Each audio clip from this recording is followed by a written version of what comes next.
एक normal train को electric बनाने के लिए सबसे पहले इसके इंजन को हटाना होगा और ऊपर से जा रही लाइन से सप्लाई लेकर मोटर को देनी होगी और इलेक्ट्रिक ट्रेन रेडी। लेकिन ऊपर से लाइन का सिर्फ फेज वायर ही आता है जिसमें मोटर नहीं चल सकती है, तो न्यूट्रल वायर के लिए एक अलग से वायर लगा देना क्या सही तरीका है? बिल्कुल नहीं, क्योंकि हमारी अर्थ न्यूट्रल ही है तो अर्थ के थ्रू फेज वायर अपना पाथ पूरा कर सकता है आसानी से। एक पेयर ऑफ व्हील्स के बीच में एक मोटर लगी रहती है और एक ट्रेन के इंजन में 2 बोगी होती है और 2 बोगी में टोटल 6 मोटर लगी रहती है।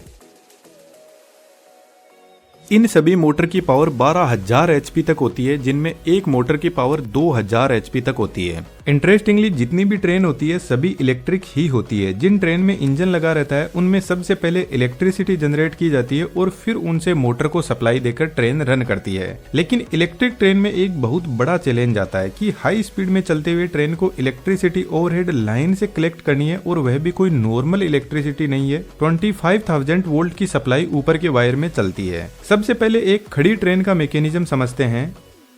ओवरहेड लाइन से जा रहे वायर से हमें सिंगल फेज की इलेक्ट्रिसिटी मिलती है और न्यूट्रल वायर ट्रैक से मिलेगा तो हम सिंगल फेज की मोटर चला सकते हैं, लेकिन इतना हाई वोल्टेज इस मोटर को जला देगा। इसलिए ट्रेन के अंदर सिंगल फेज ट्रांसफार्मर लगा रहता है जो 25,000 वोल्ट को 600 वोल्ट टू 3,000 वोल्ट तक डाउन कर देगा। इस ट्रांसफार्मर में 2 वाइंडिंग होती है, प्राइमरी और सेकेंडरी वाइंडिंग, और एक थर्ड वाइंडिंग और होती है जो पीछे की पूरी ट्रेन में इलेक्ट्रिसिटी सप्लाई करने के लिए वोल्टेज को 120 वोल्ट तक डाउन कर देती है।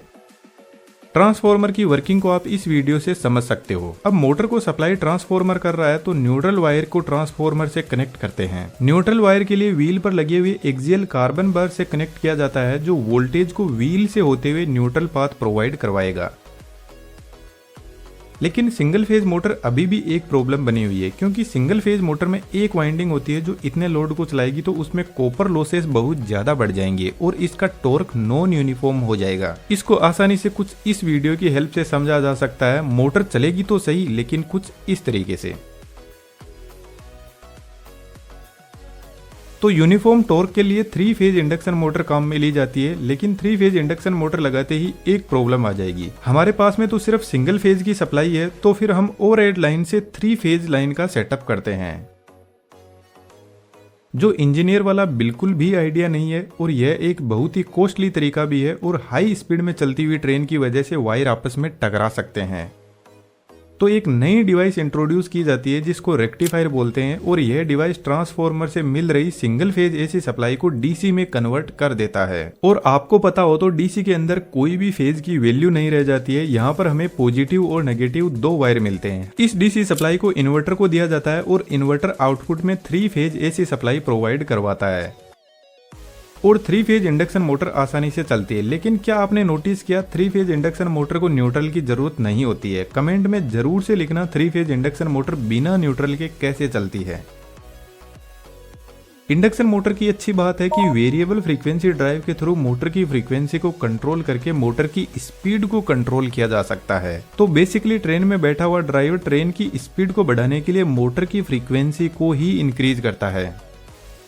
अब यह मोटर ट्रेन में 2 टाइप से ब्रेक लगाती है और यह ब्रेक बिना किसी मैकेनिकल फ्रिक्शन के लगाती है। दोस्तों देखा जाए तो ऐसा लग रहा है कि आने वाले टाइम में टेक्नोलॉजी हमारी ट्रेडिशनल एजुकेशन सिस्टम से बहुत अलग जा रही है और टेक्नोलॉजी के हिसाब से हमें अपग्रेड करने के लिए आज की स्किल्स को सीखना होगा, अदरवाइज तो हम फिर से कंप्यूटर के जमाने में टाइपराइटर बनकर रह जाएंगे। कुछ ऐसा ही 3D एनिमेशन की स्किल में है। ज्यादातर कंटेंट 3D में देखा जा रहा है। फेसबुक के जो एवेटार है वह भी 3D में है, तो ऐसा लग रहा है कि 3D एनिमेशन जबरदस्त ग्रोथ लेने वाला है। और हमने बेहतरीन 3D एनिमेशन के कोर्स को बेहतरीन सपोर्ट के साथ में तैयार किया है, जिसमें आपको प्रॉब्लम्स आती है तो हम आपके लिए एनी टाइम अवेलेबल रहते हैं। कोर्स की कंप्लीट डिटेल डिस्क्रिप्शन में दी हुई है, जरूर से आप ज्वाइन करना, आपको बहुत कुछ सीखने को मिलेगा। कोर्स की फी भी हमने एकदम अफोर्डेबल फोन रिचार्ज के बराबर रखी है। जब हाई स्पीड में चलती हुई ट्रेन को रोकना होता है तो इसका इनर्शिया बहुत हाई होता है और यदि हम मोटर की सप्लाई भी बंद कर दे तो ट्रेन काफी दूर तक अपने इनर्शिया की वजह से चलती रहेगी। यदि आपने सिंक्रोनस जनरेटर वाले इस वीडियो को देखा है तो अब आपको अंदाजा हो जाएगा कि जैसे ही ट्रेन ब्रेकिंग मोड में आती है तो इतनी देर जो मोटर व्हील पर पावर लगा रहे थे आगे बढ़ाने के लिए, अब व्हील वापस मोटर को पावर भेज रहे हैं। यह कुछ रोलर स्केट्स के जैसा होता है। पहले भाग के हम इनके ऊपर बैठ जाते हैं और अब यह वापस अपनी एनर्जी रिलीज करके हमें आगे लेकर जाते रहते हैं। जब यह इंडक्शन मोटर एक मोटर की तरह काम करेगी तो स्टेटर का मैग्नेटिक फील्ड आगे होगा और रोटर का मैग्नेटिक फील्ड पीछे होगा। लेकिन जैसे ही यह जनरेटर की तरह काम करेगी तो अब रोटर का मैग्नेटिक फील्ड आगे हो जाएगा और स्टेटर का पीछे। तो मोटर अब जनरेटर की तरह काम करने लग जाएगी, जिसको रीजनरेटिव ब्रेकिंग बोलते हैं। तो इलेक्ट्रिसिटी जनरेट करने के लिए मोटर व्हील पर ऑपोजिट डायरेक्शन में फोर्स लगाएगी और ट्रेन में ब्रेक लगने लग जाएंगे। इसलिए ट्रेन के अंदर जो इंडक्शन मोटर होती है असल में उसको इंडक्शन मशीन बोला जाता है और मोटर और जनरेटर उसके मोड होते हैं। लेकिन यह ब्रेकिंग जब ट्रेन हाई स्पीड में रहती है तभी काम करते हैं। स्पीड डाउन होने पर इस ब्रेकिंग का इफेक्ट भी कम हो जाता है। एक दूसरा और जबरदस्त तरीका है, 3 फेज इंडक्शन मोटर में RY भी 3 फेज होते हैं। यदि इस फेज सीक्वेंस को हम RBY बदल दे तो इतनी देर मोटर फॉरवर्ड डायरेक्शन में ट्रेन को चला रही थी और फेज सीक्वेंस बदलते ही मोटर की डायरेक्शन बदल जाएगी, यानी मोटर अब रिवर्स डायरेक्शन में घूमने की कोशिश करेगी और जितना फोर्स मोटर आगे बढ़ाने के लिए लगा रही थी उतना ही अब पीछे बढ़ाने के लिए लगाएगी। तो यह ब्रेकिंग काफी पावरफुल होती है और ट्रेन को जल्दी रोकने की कोशिश करती है। लेकिन सबसे इंपॉर्टेंट बात, जब ट्रेन की स्पीड 0 होती है और मोटर की सप्लाई को बंद नहीं किया गया तो ट्रेन उतनी ही स्पीड में पीछे की तरफ चलने लग जाएगी। अब मोटर के अकेले से काम नहीं चलता है। ट्रेन के हर कोच के पास में ब्रेक सिस्टम होता है, जिसको मैंने इस वीडियो में डिटेल से एक्सप्लेन किया है। तो हमने ट्रेन को सक्सेसफुली स्पीड में चला दी, लेकिन अभी भी मुद्दा वहीं पे अटका हुआ है कि हाई स्पीड में चलती हुई ट्रेन इलेक्ट्रिसिटी कैसे कलेक्ट करेगी। ऊपर की तरफ ये जो वायर देख रहे हैं इसको कॉन्टेक्ट वायर बोलते हैं और इसके ऊपर एक वायर और होता है जिसको कैटेनरी वायर बोलते हैं। कैटेनरी वायर कॉन्टेक्ट वायर को सपोर्ट भी करता है और कॉन्टेक्ट वायर यदि कहीं से टूट जाए तो इसमें 24 किलोवोल्ट की सप्लाई होती है, जो इन ड्रॉपर की हेल्प से सप्लाई इस कॉन्टेक्ट वायर में बनाए रखता है। इस कॉन्टेक्ट वायर से ट्रेन अपना कनेक्शन बनाने के लिए एक मैकेनिज्म का यूज करती है जिसको पेंटोग्राफ बोलते हैं। पेंटोग्राफ स्प्रिंग लोडेड भी होता है और इसमें न्यूमेटिक सिस्टम होता है जो एयर प्रेशर के थ्रू अपनी हाइट को एडजस्ट करता रहता है।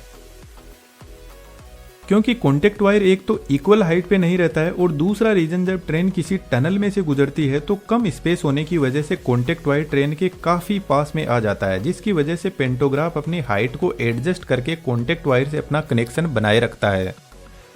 लेकिन यदि आपने नोटिस किया हो तो हाई स्पीड में चलती हुई ट्रेन में बिल्कुल स्पार्किंग नहीं होती है। उसके पीछे रीजन यह है कि पेंटोग्राफ का जो अपर सरफेस होता है वहां पर ग्रेफाइट की कोटिंग की जाती है। इस ग्रेफाइट की कोटिंग के 2 फायदे हैं। फर्स्ट, जिस तरीके से ऑयल एक लुब्रिकेंट का काम करता है और फ्रिक्शन को कम करता है, उसी तरीके से ग्रेफाइट एक सॉलिड लुब्रिकेंट होता है जो स्पार्किंग को कम करता है। सेकंड, कॉन्टेक्ट वायर कॉपर का बना होता है, तो हम यह चाहते हैं कि कॉन्टेक्ट वायर फ्रिक्शन की वजह से नहीं घिसना चाहिए, क्योंकि इसको बदलना बहुत भारी काम होता है और बार बार इसको बदलना कॉस्टली भी बना देता है। इसलिए फ्रिक्शन की वजह से ग्रेफाइट ही घिसता रहता है और जरूरत पड़ने पर इसी को बदलते रहते हैं। अब बात ऐसी है कि जो कमजोर होता है उसी को झुकना पड़ता है।